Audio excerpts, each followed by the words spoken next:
السلام علیکم ورحمۃ اللہ وبرکاتہ۔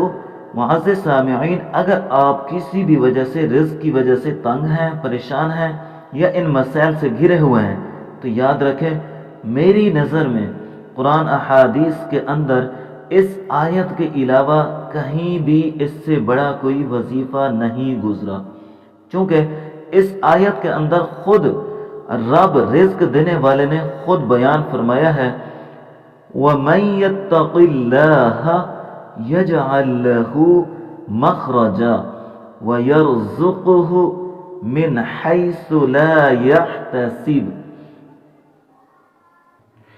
ترجمہ: اور جو کوئی اللہ سے ڈرتا ہے، اللہ اس کے لیے کشادگی پیدا کر دیتا ہے اور اسے ایسی جگہ سے رزق پہنچاتا ہے جس کا اسے گمان بھی نہیں ہوتا۔ الحمدللہ ثم الحمدللہ۔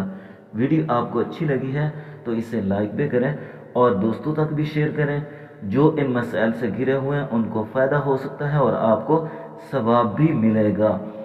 ویڈیو اچھی لگی تو اسے لائک کریں اور ہمارے چینل کو جاتے جاتے ضرور سبسکرائب کیجئے گا تاکہ اسی طرح بہتر سے بہتر ویڈیوز آپ تک ضرور پہنچتی رہیں۔